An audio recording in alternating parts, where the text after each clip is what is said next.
नमस्कार दोस्तों, आज की हमारी कहानी है अंधकासुर की। वामन पुराण के मुताबिक एक बार भगवान शिव और माता पार्वती काशी पहुँचे। वहाँ भगवान शिव अपना मुँह पूर्व दिशा की ओर करके बैठ गए। उसी दौरान माता पार्वती पीछे से आई और उन्होंने भगवान शिव की दोनों आँखें अपने हाथों से बंद कर दी। जैसे ही भगवान शिव की आंखें बंद हुई, पूरे संसार में अंधेरा छा गया। संसार को बचाने के लिए भगवान शिव ने अपनी तीसरी आंख खोल दी।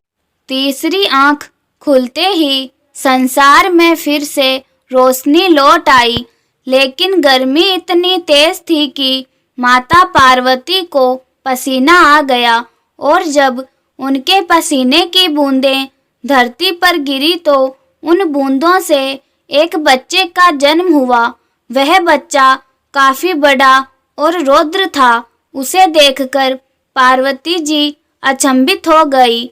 उन्होंने भगवान शिव से बच्चे के जन्म की वजह पूछी तो भगवान शिव ने कहा कि यह तुम्हारे पसीने की बूंदों से उत्पन्न हुआ है, इसीलिए यह हमारा ही पुत्र कहलाएगा और अंधेरे में पैदा होने के कारण इसका नाम अंधक होगा। बाद में भगवान शिव ने अपने पुत्र को हिरण्याक्ष को पुत्र वरदान में दे दिया, क्योंकि हिरण्याक्ष ने भगवान शिव की आराधना करके उनसे पुत्र प्राप्ति का वरदान मांगा था। इस तरह अंधक का लालन पोषण दैत्यों के बीच में हुआ। अंधक को सिर्फ यही मालूम था कि उसके हिरण्याक्ष पिता हैं और उसकी कोई माता नहीं है।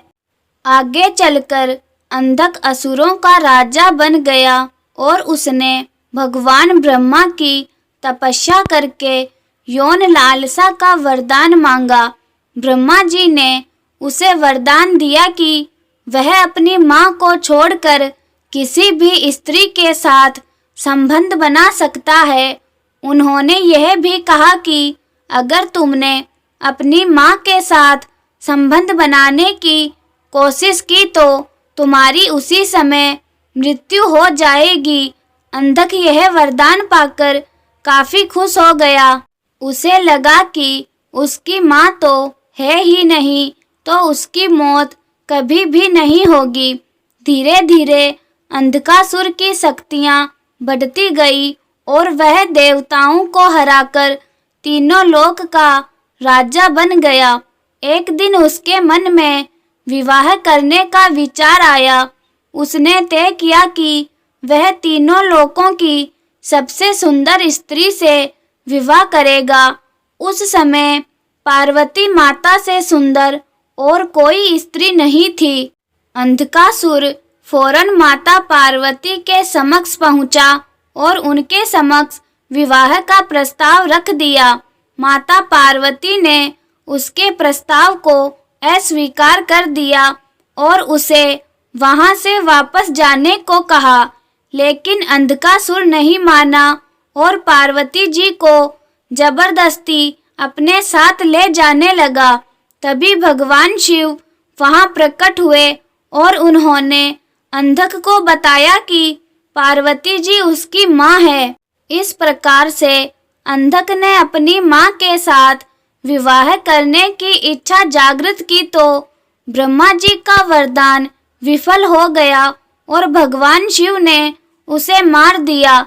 इस प्रकार भगवान शिव ने अपने ही पुत्र का वध करके सभी की रक्षा की।